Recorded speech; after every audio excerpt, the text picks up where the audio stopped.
नमस्कार, स्वागत है आपका संसद टीवी की खास पेशकश में। मैं हूं कृति मिश्रा और आज हमारे साथ हैं बेहद खास मेहमान, राज्यसभा के उपसभापति हरिवंश जी। सर नमस्कार, स्वागत है आपका संसद टीवी। धन्यवाद कृति जी। सर, हमने कई बार आपसे बातचीत की है, चाहे वो लेजिस्लेटिव प्रपोजल्स पे हो, बिल्स पे हो, कमिटी सिस्टम पर हो, पार्लियामेंट के बारे में हो या फिर स्टेट लेजिस्लेचर्स पर, लेकिन आज हमारा संवाद होगा एआई पर। सर, भारत ने बेहद ही सक्सेसफुल और हिस्टोरिक 28 CSPOC होस्ट किया। वहाँ पर एक बहुत बड़ा मुद्दा था एआई किस तरह से इम्पैक्ट करेगा।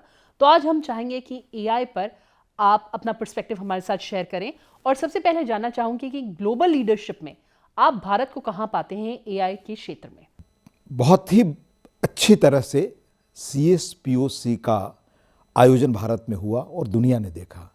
जब दुनिया के दूसरे मुल्कों में बड़े अन्य मुद्दे प्रभावी थे तो भारत कैसे दुनिया में एक बेहतर तरीके से संसार को चलाने की राजनीति पर चर्चा भारत में हो रही थी, संसदीय व्यवस्था को चलाने पर चर्चा हो रही थी और एआई पर चर्चा हो रही थी, जिसका आपने उल्लेख किया।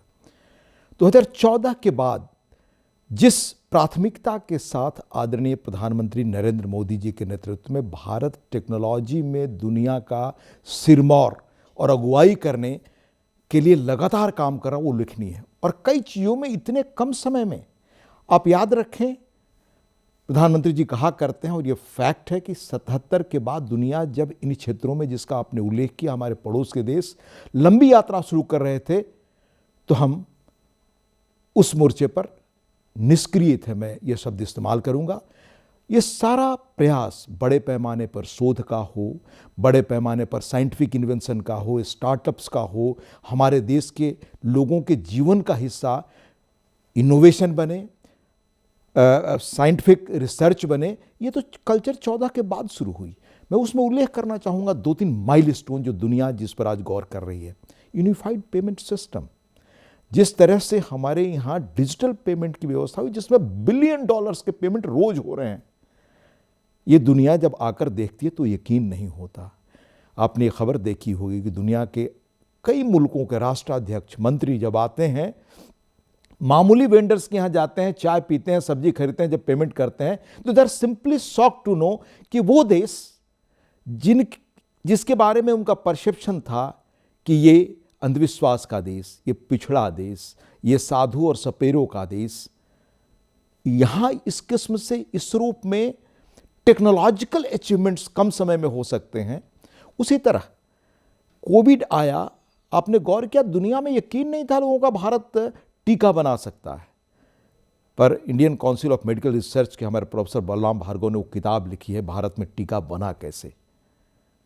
बिना दुनिया को बताए, बिना प्रचार के भारत ने उसमें काम किया। अभी जनवरी में ही जब ये CSPOC का यहाँ बहुत ही सफल आयोजन हुआ, उसके ठीक कुछ ही दिनों पहले, 5-7 दिनों पहले ही आदरणीय प्रधानमंत्री जी ने भारत में AI में काम करने वाले जो हमारे स्टार्टअप्स हैं, उनमें चुनिंदा 10 लोगों को रखा। और भारत का मकसद आप समझिए, दुनिया AI को माध्यम बना रही है अपने प्रभुत्व के लिए। एक राष्ट्राध्यक्ष ने आज से 3-4 वर्षों पहले, बल्कि 2020 में कहा था कि AI पर जो इफिशिएंट होगा, AI जिसके वर्चस्व में होगा, वो दुनिया पर राज करेगा। मैं किसी का नाम नहीं लेना चाहता, प्रवृत्ति बता रहा हूं। पर भारत ने क्या कहा? भारत के प्रधानमंत्री ने हमारे AI के जो डिफरेंट सेक्टर्स में काम करके इनोवेटर्स हैं, उनके साथ मीटिंग की तो कहा इंक्लूसिव AI के लिए हम काम कर रहे हैं। यानी दुनिया के जो ऐसे लोग हैं, सामान्य लोग हैं, उनके जीवन को बेहतर बनाने के लिए, हम अपने गवर्नेंस को श्रेष्ठ बनाने के लिए हम AI का कैसे इस्तेमाल कर सकें, भारत के प्रधानमंत्री ने इस पर चर्चा की। तो भारत AI में भी दुनिया के लिए रहनुमाई करेगा, कर रहा है, और उसने रास्ता दिखा दिया है। एक अलग रास्ता है कि दुनिया के लोग AI बनाना चाहते हैं अपना वर्चस्व बनाने के लिए। भारत अपने AI का इस्तेमाल, इंक्लूसिव AI, दुनिया के जो ऐसे मुल्क हैं, खास तौर से जो हम कहते हैं ग्लोबल साउथ की कंट्री, जिनको हमने मुफ्त वैक्सीन दिया। जब वैक्सीन देने के नाम पर देशों की सॉवरजिनिटी को दुनिया की बड़ी दवा कंपनियां उनको गिरवी रखना चाहती थीं, तब भारत ने मुफ्त वैक्सीन दिए। तो भारत ने आज AI के क्षेत्र में शायद पहला मुल्क है जिसने आवाज़ दी इंक्लूसिव AI, और उस पर हम बड़े पैमाने पर, जैसा मैंने कहा, कि सभी क्षेत्रों में हम बड़े काम कर रहे हैं। लेकिन सर, दुनिया में एक दूसरा एस्पेक्ट भी एआई का, ethical use of AI, accountable use of AI. उस पूरी बहस को आप किस तरह से देखते हैं? क्योंकि हमने देखा है कि कई इंस्टेंसेस पर इसका मिसयूज भी हुआ है, तो एथिकल यूज आगे कैसे बढ़ेगा? अभी डोवाल जी ने हमारे देश की यंग प्रोफेशनल्स को संबोधित करते हुए एक बड़ी रिमार्केबल बात कहा टेक्नोलॉजी में हमें रहनुमाई करनी है दुनिया की, और कई चीज़ों में हम कर रहे हैं। तो टेक्नोलॉजी के रूप में एआई इतना बड़ा इन्वेंशन है जिसको माना जा रहा है कि आग और बिजली के बाद ये तीसरा बड़ा इन्वेंशन है जिससे हम बच नहीं सकते। पर जो सवाल आपने उठाया वो बड़ा प्रासंगिक है, और ख़ास तौर से यहाँ CSPOC राष्ट्रमंडल देशों के जो अध्यक्ष है उसमें हमारे विधायिका में किस रूप में इसका इस्तेमाल हो, इस पर चर्चा हुई। और ये सवाल भी उठा जो आप कह रही हैं। विधायिका सदन में बोला गया हर शब्द प्रमाणिक है, ऑथेंटिक है। वहाँ जो निर्णय होते हैं वो संविधान के दायरे में उनका डिसीजन होता है, वो संविधान की उस पर मुहर है। यहाँ की बहस प्रामाणिकता के आधार पे है, तथ्यों के आधार पे है। यहाँ कुछ भी आर्टिफिशियल नहीं है कृति जी। पार्लियामेंट के लिए आर्टिफिशियल इंटेलिजेंस, यहां कुछ आर्टिफिशियल है ही नहीं, तो ये उस रूप में लागू ही नहीं हो सकता। ये मेरी निजी दृष्टि है जी। पार्लियामेंट के लिए आर्टिफिशियल रियल इंटेलिजेंस चाहिए जी। अब जो आर्टिफिशियल इंटेलिजेंस है, इसके बारे में एक चीज और मैं कहना चाहूंगा। फ्यूचर शॉक, एल्विन टॉफलर ने बहुत पहले किताब लिखी 1980 वगैरह के आसपास। उसमें उनका एक बड़ा सुंदर कोट था। इस कोट की चर्चा पहले भी मैंने की है, पर इसमें बहुत प्रासंगिक है। 21वीं शताब्दी के इलिटरेट कौन होंगे? वो इलिटरेट नहीं होंगे जो पढ़ना लिखना नहीं जानते। पहले मेरे यहाँ इलिटरेट होने की परिभाषा थी कि जो लिख नहीं सकता, पढ़ नहीं सकता। कहते कि नहीं, बहुत पढ़े लिखे लोग होंगे 21वीं सदी में, पर अगर अपने समय, बदलते समय के साथ की चीज़ों के साथ वो तालमेल नहीं रख सकते, अगर वो लर्न अनलर्न नहीं कर सकते पुरानी चीज़ों को, यानी पुराने को अनलर्न करें और नए को लर्न करें, तो 21वीं शताब्दी के वो इलिटरेट होंगे।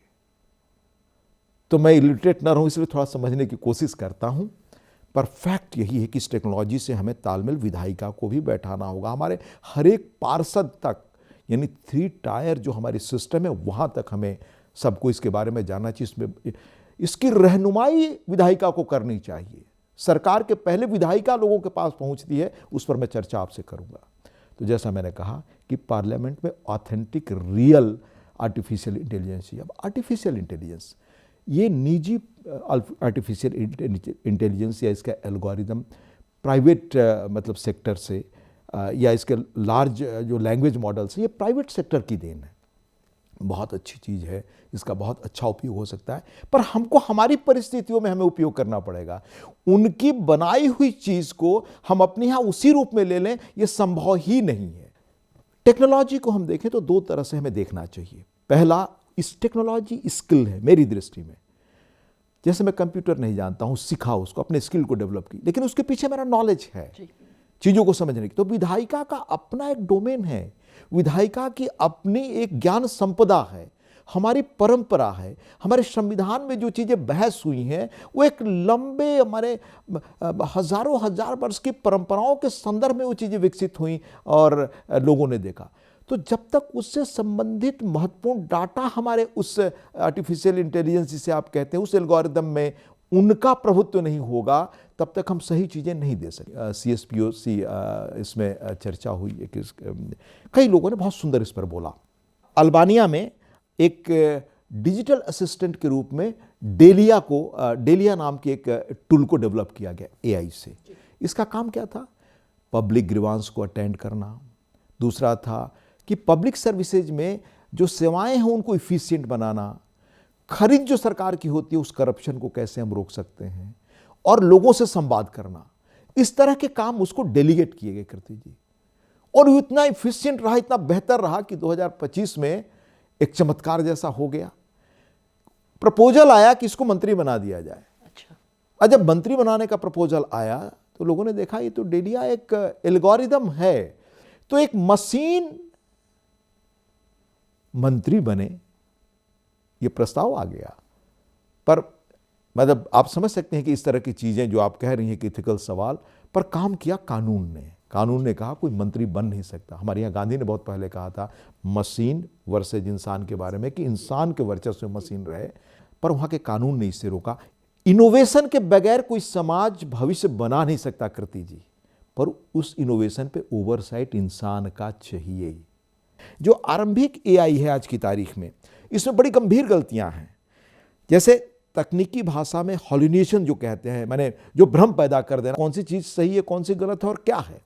जैसे मैं अपना ही नाम एक टूल पर किया तो उसमें 75 या 60 से 75% तक चीज़ें ठीक मिली, कहीं कहीं चेक किया अलग अलग टूल पे तो 25 से 30-40% चीज़ें गलत मिली। अब पार्लियामेंट वो जगह है, आप समझिए कि पार्लियामेंट में अगर कोई निर्णय एआई के 60% 30% सही होने पर हम लेने लगे तो भूचाल आ जाए। बिल्कुल। हमारे यहाँ तो एरर फ्री चाहिए। सर, मैं यही सवाल करना चाह रही थी आपसे कि parliament embodiment of people, will of people, इसमें आप किस तरह का यूज देखते हो? ना सिर्फ पार्लियामेंट बल्कि स्टेट लेजिस्लेचर्स में भी। जब मैं बात करूंगा पूरी विधायिका की, बल्कि तो मैं और नीचे ले जा रहा हूं, मतलब हमारे पंचायतों तक, हमारे म्यूनिसिपल कॉरपोरेशन तक जी, उन सब तक किए जाए। और जैसे हम अपने परिवेश में इसको ढालना चाहते हैं, वैसे गवर्नेंस में भी, वैसे बाकी जगहों पर भी इसका कैसे उपयोग हो सकता है, शायद इससे एक चर्चा से कोई संकेत मिले। अब मैं आपको बताऊं, जैसे एआई कैसे एक सांसद के रूप में, एक पॉलिटिक्स में होने वाले इंसान के रूप में मुझे मदद कर सकता है, मैंने समझना शुरू किया। तो सबसे पहला जो उसका पक्ष है वो क्रिएटिव वो है। एआई हमारे लिए किसी स्पीच का सारांश तुरंत बना कर दे सकता है, ड्राइंग बना कर दे सकता है, हमारे लिए स्पीच राइटिंग कर सकता है। माने एआई का जो क्रिएटिव ये पक्ष है, उससे हमें हमारी ज़रूरतों के अनुसार जिसमें घंटों हम समय लगाते, वो तुरंत हमें प्रोवाइड कर सकता है। ये उसकी बहुत वो है। दूसरा, जिस रूप में, मतलब एक तरह से कहें कम्युनिकेशन के रूप में हम एआई से बात कर सकते हैं, कन्वर्सेशनल ब्रांच, उससे उसके चैट बोर्ड से हम सवाल पूछ सकते हैं, वो जवाब हमको मिल सकता है। और ये सारे जवाब अगर फिजिकली हम ढूंढते तो कृति जी काफ़ी समय लगता। तो जैसे उसका क्रिएटिव ब्रांच हमें इस रूप में मदद कर सकता है, कन्वर्सेशनल ब्रांच हमें इस रूप में हमारी सहायता कर सकता है। तीसरा, एक्शन ब्रांच, अगर एक संवैधानिक पद पर होते हुए, एक सांसद होते हुए, या जीवन के किसी भी क्षेत्र में हम हैं, तो हमारा रोज का काम है, हमारी यात्रा कहाँ करनी है, हमें टिकट कहाँ कटाना है, यानी हमारे एक इफिशिएंट ऑफिस मैनेजमेंट करने वाले इंसान के रूप में यह काम कर सकता है। पर इसमें खतरनाक चीज़ ये है कि अंततः उस पर अगर भरोसा किए तो डूब जाएंगे। हमें कब जाना है, अगर कहाँ जाना है, हमारे पूरे महीने का प्रोग्राम क्या है, अगर हमने उसके किए हुए काम को फिजिकली चेक नहीं किया तो पूरी तरह से डूब जाने की आशंका है। चौथी चीज़, हेल्पर ब्रांच के रूप में, जैसे हमारी बहुत सारी चीज़ों में हमें करस्पॉन्डेंस वगैरह, हमें रिमाइंडर भेजना, हमें रिमाइंड कराना, कौन सा काम बहुत जगहों पर पेंडिंग है, या पेंडिंग काम को हमने शेड्यूल कर दिया तो कब कहाँ भेजना है, ये डेलीगेटेड काम, ये अच्छी तरह जो हमने देख लिया हो, हमने देख लिया कि फला तारीख को यहाँ इनको ये संदेश देना है, इस तारीख को इनको ये धन्यवाद देना है, यहाँ पर मुझे इस मीटिंग में ये पॉइंट्स, तो वो उसमें बहुत ये हेल्पर ब्रांच के रूप में काम कर सकता है। और नॉलेज ब्रांच, मैं सोचता हूँ कृति जी कि मैं अगर 2014 में इसका इस्तेमाल आया होता तो मैं क्या करता एक सांसद के रूप में। तो सांसद हमारे जो सवाल बना करके लाते हैं, मैं नहीं जानना चाहता उस सवाल कैसे बनते हैं, पर कई बार होता है कि एक ही सवाल कई जगहों से आ जाते हैं, पूछे जाते हैं। आज अगर सारा डाटा पार्लियामेंट ने अपना फिक्स कर रखा है, उसमें हम उससे देखें कि एक क्षेत्र, मान लीजिए मेरी रुचि अगर डिफेंस में है, तो डिफेंस में हम कोई खास जानना चाहते हैं, भारत आत्मनिर्भरता की ओर कितनी बढ़ा, कैसे बढ़ा, तो इस तरह के सवाल कितने अब तक पूछे गए, इस पर किस किस मंत्री ने क्या जवाब दिया। तो फाइनेस्ट सवाल बना करके हम सरकार से पूछने का पहला काम कर सकते हैं। नहीं, विधायक के रूप में, विधायिका के अंग होने के रूप में, हम चाहे सांसद हों, विधायक हों, पंचायत में हों, हम ये काम सबसे बेहतर तरीके से कर सकते हैं। पर जब सवाल बनकर आए तो उन सवाल को अंतिम बार हम खुद देख लें, हम एआई के भरोसे न छोड़ें। अब जैसे पार्लियामेंट में कुछ इसका प्रैक्टिकल यूज कैसे हो रहा है वो मैं आपके माध्यम से लोगों को बताना चाहूँगा। पहला क्षेत्र है इसका जैसे ट्रांसक्रिप्शन, ट्रांसलेशन, और तीसरा कि साइमल्टेनियस इंटरप्रिटेशन। आप देखिए भारत में आज लगभग 22 संवैधानिक भाषाओं में हम चर्चा करते हैं, उसका अनुवाद लोगों को उपलब्ध कराते हैं। ये दुनिया के लोग जब सुनते हैं, कीर्ति जी यहाँ भी राष्ट्रमंडल देशों के इस स्पीकर्स कॉन्फ्रेंस में लोगों ने सुना, वो यकीन नहीं कर पाते। उनको एक या दो भाषाएं मैनेज करने में दिक्कत होती है, लेकिन टेक्नोलॉजी आज कहाँ हमें पहुँचा रही है। भाषा इस देश में राजनीति का बड़ा आधार रही है। वो एआई और इससे संबंधित जो हमारे भाषणी जो भारत ने अपना टूल गृह मंत्रालय ने, राजभाषा विभाग ने डेवलप किया, अद्भुत है। ये भाषा की राजनीति इस देश में खत्म कर देगा। अब उसका मैं बताऊं आपको, राज्यसभा ने जिस उदाहरण के लिए 48,000 शब्दों का एक संसदीय शब्दकोश खुद बनाया है और उसको इंटीग्रेट किया है एआई से। इसका असर क्या हुआ है कि आज जो भी अनुवाद होते हैं भाषणों के, उसके बाद वो देखा जाता है, यानी उसका थर्ड स्टेज है कि इंसान उसको चेक करता है, उसमें आत्मा डालता है अगर कहीं गलती हो गई तो। और चौथा, ये प्रूव करता है कि एआई सिर्फ असिस्टेंट टूल के रूप में आपके लिए काम कर रहा है। तो ये 4 स्टेज मैंने आपको बताए कि किस रूप में काम कर रहा है। दूसरा कि आज जो लिस्ट ऑफ बिजनेस है, और दूसरा एआई इनेबल्ड ट्रांसलेशन से सब चीजें हम सारी भाषाओं में लोगों को उपलब्ध करा रहे हैं। तीसरा कि इसका इंटरप्रिटेशन का अभी टेस्टिंग प्रोसेस में है, पर ह्यूमन फीड और जो शब्दकोश राज्यसभा ने बनाया है, विकसित किया है 48,000 शब्दों का, इसे और बेहतर करके कोशिश की जा रही है कि बहुत जल्द हम साइमल्टेनियस ट्रांसलेशन कर सके। यानी कोई व्यक्ति कन्नड़ में बोले तो बिहार का व्यक्ति सुदूर कोने में बैठे अपनी भाषा में समझे, झारखंड का अपनी भाषा में समझे, और अगर कोई अपनी दूसरी भाषा में, मान लीजिए जो हमारी 22 मान्यता प्राप्त भाषाएं उसमें बोलता है, बाद में तो शायद और भी टेक्नोलॉजी सुगम कर देगी, तो सुदूर जंगल में बैठा व्यक्ति अपनी भाषा में समझे। आप सोचिए कितना बड़ा चमत्कार होगा। लोकतंत्र का ज्ञान जब सामान्य आदमी को अपनी भाषा में मिलेगा तो उसे समृद्ध करेगा। एक बेहतर लोकतंत्र में एक व्यक्ति की भूमिका कैसे हो, उसके लिए उसको तैयार करेगा।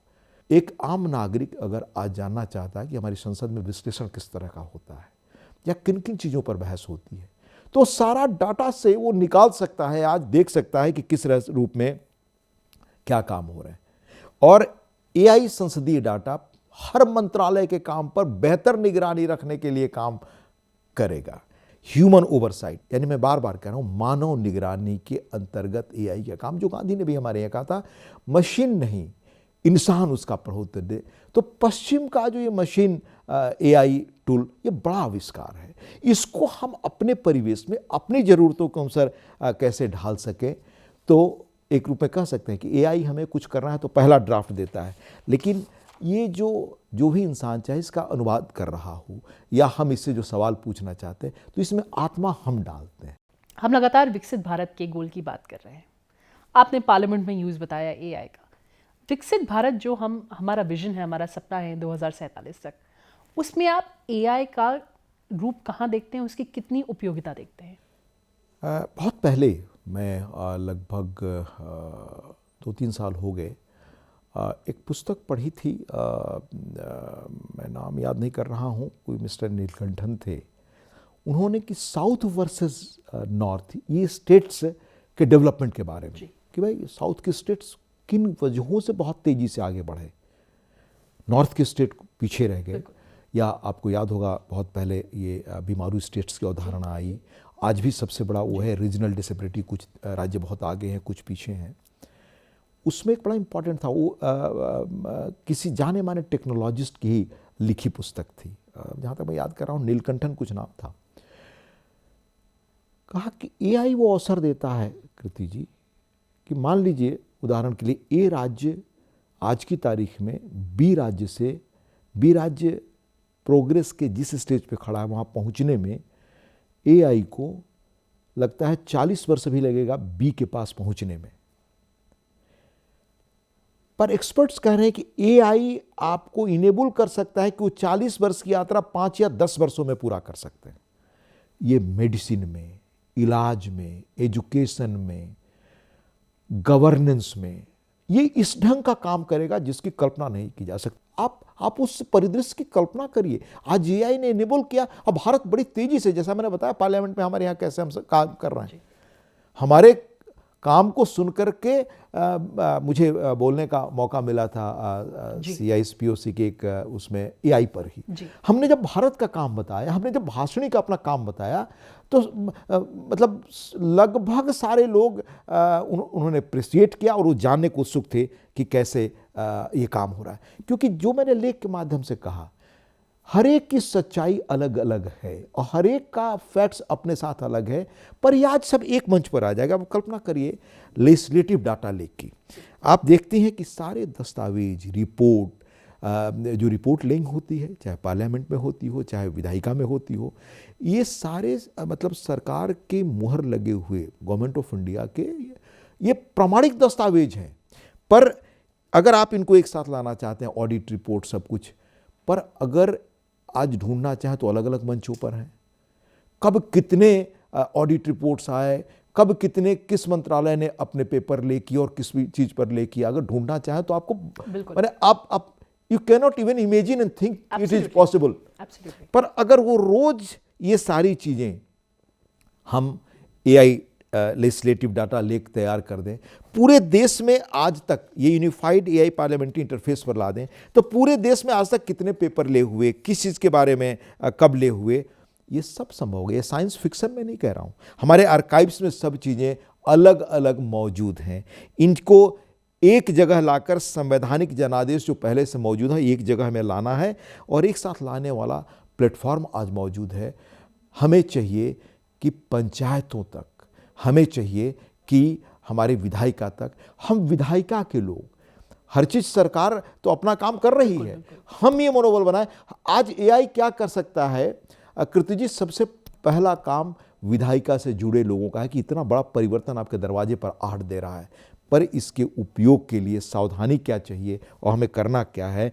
अगर इस तरह का लेजिस्लेटिव डाटा लेक हम बना सकते हैं तो हमारे ओवरसाइट को, निगरानी के तौर तरीकों को, हमारे काम करने के तौर तरीके को, हमारे गवर्नेंस की क्वालिटी को अद्भुत रूप से बेहतर करेगा। आपने देखा प्रधानमंत्री जी ने आकर के वो गति शक्ति मंत्रालय बनाया ना जी। उसका मकसद उन्होंने रखा कि एक प्रोजेक्ट हम 25 वर्ष पहले सरकारों ने, एक जब वो सत्ता में आया तो मुझे याद है 52 का एक प्रोजेक्ट उन्होंने हिमाचल का, अगर मैं गलत नहीं हूँ तो उसका लोकार्पण किया, और 14 के बाद उन्होंने सारे पुराने प्रोजेक्ट्स को वो किया, उसका लोकार्पण और उसको पूरा करने की सारी कोशिश उन्होंने की, और जो बच्चे रह गए होंगे वो कर रहे होंगे अलग अलग विभाग। पर एक अगर योजना बनती है तो समयबद्ध अगर हम उसको पूरा नहीं करते हैं तो उस पर कितना व्यय सरकार का और लोगों का जाता है, उसके बारे में पहली बार 14 के बाद ये सरकार सचेत हुई। अभी कुछ दिनों पहले, कुछ महीने पहले आदरणीय राष्ट्रपति जी ने हमारे जो सांसद स्वैच्छिक रूप से एआई के जो कोर्सेज, भारत सरकार ने अनेक कोर्सेज बना रखे हैं, उन कोर्सेज से हमारे जो सांसदों ने पहल करके खुद सीखा, उनको पुरस्कार किया। लगभग 15 सांसदों को उन्होंने पुरस्कृत किया जो एआई से अपने को इक्विप कर रहे हैं। तो एआई से हमारे नागरिक खुद को किस तरह से समृद्ध करें, समझे, उनको बड़ा बेसिक कोर्स हमारे देश ने, बड़े बेसिक मॉडल्स हमारी सरकार की ओर से ये अनेक प्लेटफॉर्म पर उपलब्ध कराए गए हैं। और प्रधानमंत्री जी हमेशा कहते हैं कि तकनीक जो है हाशिए पर खड़े नागरिक को कैसे मिल सके, इसका हो।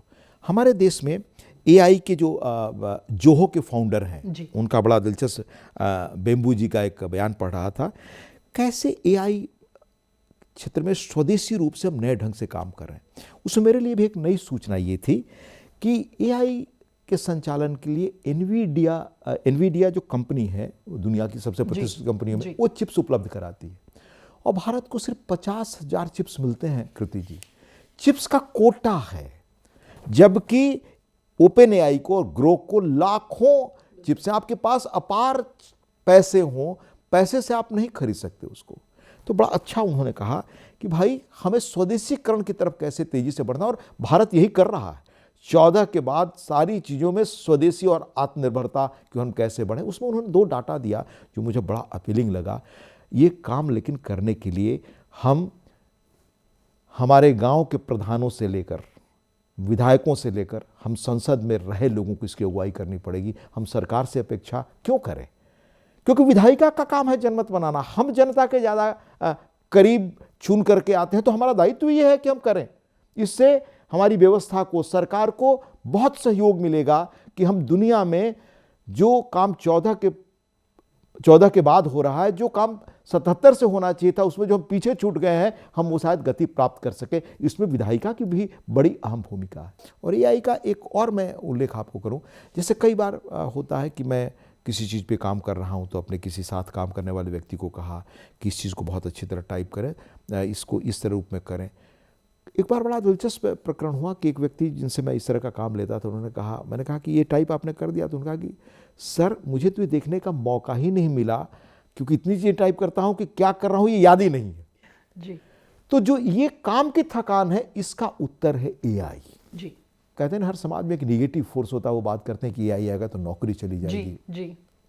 मिकेंजी जैसी बड़ी कंपनी ने, उसकी रिपोर्ट में आपको कोट कर रहा हूं, कहा कि नहीं, नौकरियों के स्वरूप बदल जाएंगे, कुछ नौकरियां ऑटोमेटेड हो जाएंगी, पर नौकरियों के इतने अधिक अवसर आएंगे, आपको अपना रीस्किलिंग करना पड़ेगा जी। आपको अपने को नए ढंग से उस काम के लिए ढालना होगा। जैसे मैंने कहा कि बहुत सारी जगहों पर एआई अगर क्षमता आपको विकसित कर देगा, पर उसमें इंसान की निगरानी चाहिए। ये भारत कर रहा है। जैसे मान लीजिए एजी की रिपोर्ट संसद में आती है, ये इन्वायरमेंट पर कोई रिपोर्ट आती है, उसको 100-200 पन्नों से हम एसेंस पढ़ना चाहें, हमको तुरंत मिल सकता है। तो हमारे सहायक ने अगर उस एसेंस निकाले, तो उसको सिर्फ पढ़कर देखना है कि इसमें किसी उस किस्म की एथिकल त्रुटि तो नहीं है जो एआई करना आज की तारीख में अभी तक कर रहा है, वैसी कोई भ्रामक गलती तो नहीं है। ये निगरानी हमारी रखनी पड़ेगी। इसलिए एआई हमें बहुत बेहतर तरीके से एक नए मुकाम पर पहुंचा सकता है, ये मैं यकीन करता हूँ। बिल्कुल सर, और जैसा कि आपने कहा कि भारत इंक्लूसिव एआई की बात कर रहा है, और उस on a very very positive note, sir thank you so much for sharing your perspective with us.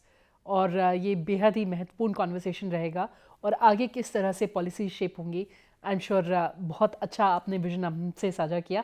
बहुत बहुत धन्यवाद। बहुत बहुत धन्यवाद Kriti ji. Thank you sir.